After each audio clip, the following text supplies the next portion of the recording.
What is the one habit that stands out above all the others when you're pursuing a passionate marriage? Stay tuned and I'll tell you.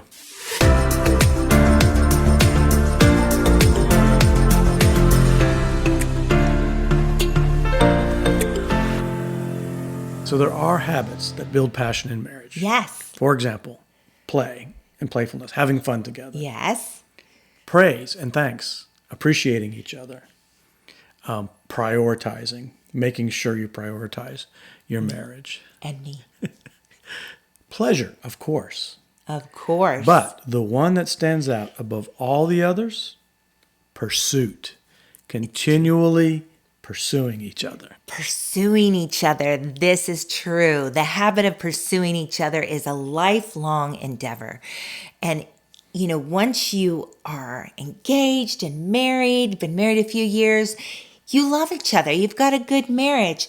But the pursuit of your spouse, the continually letting them know that you would still choose them, you still want them, is just so much more important than we realize.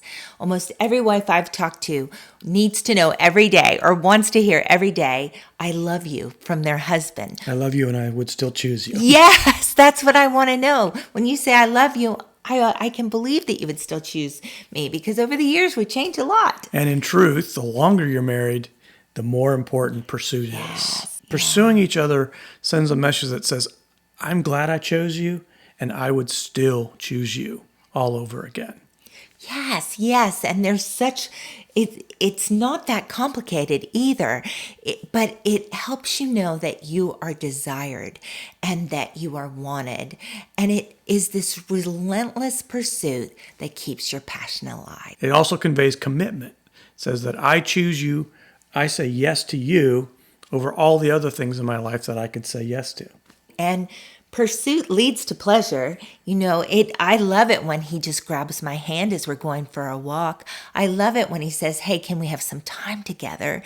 It just shows that he's pleased with me, I'm pleased with him, and it's pleasurable to be together. So the key question in all of this, though, is what does pursuit look like to your spouse? Because the truth is, pursuit looks very different to men than it does to women. Exactly. So you need to have that conversation that says, what does pursuit look like to you? And how do you want to be pursued? Yeah. Ideas, a few tips. For example, planning a romantic date and all the details of a date night, including and carrying them out. And including like arranging for the sitter, doing it up all the way so that you take the whole thing and make it happen. And choosing the kind of food that she likes, Chinese. That makes me feel really pursued.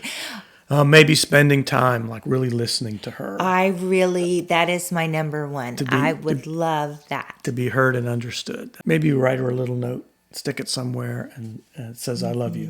Just that, it's that idea of wanting to be reminded of my love for you. That's right. And you would do that when you used to travel a lot. I would find a note under my pillow. And I might sometimes find a note under mine. It's always nice. That's always nice. Some of the tips that I would give wives for their husbands that they might really like is, when you initiate sex, it says to them like no other that I choose you, I want you, I'm attracted to you. Also, if you buy him surprise tickets to see his favorite concert, or maybe it's a sporting event, or maybe it's going to his favorite brewery. Yeah, because that says, this may not be my thing, but I know it's your thing, and I want to do this for you. Because it's important to you. It means so much. It's important to me. That's right. Yeah, that's a great example. So sending a flirty text, sending a little message to him during the day, that is always a win. And women, please don't say, well, if I have to tell him what to do, it doesn't count. Very important. That is a lose-lose. If you really want to be pursued, then you let him know what is pursuit. Because he's probably pursuing you in a different way and you don't even recognize it because it's something you don't care that much about. Yeah, it's true that both men and women tend to pursue their spouse by default in the ways they want to be pursued. Mm-hmm. And typically, that doesn't really work that great. Yeah. So your action for this week is to have that conversation. Sit down in a non-threatening way. Don't be defensive. It says, I know you love me, and I know you want to love me well. You want to love me well, so let me tell you what pursuit looks like to me. So have that conversation this week, and we'll follow up next week with another habit that builds passion in your marriage. If you're interested in learning more about a passionate marriage and sustaining the passion in your marriage for the long term, check out my book, Pump Up the Passion. We'll leave a link below.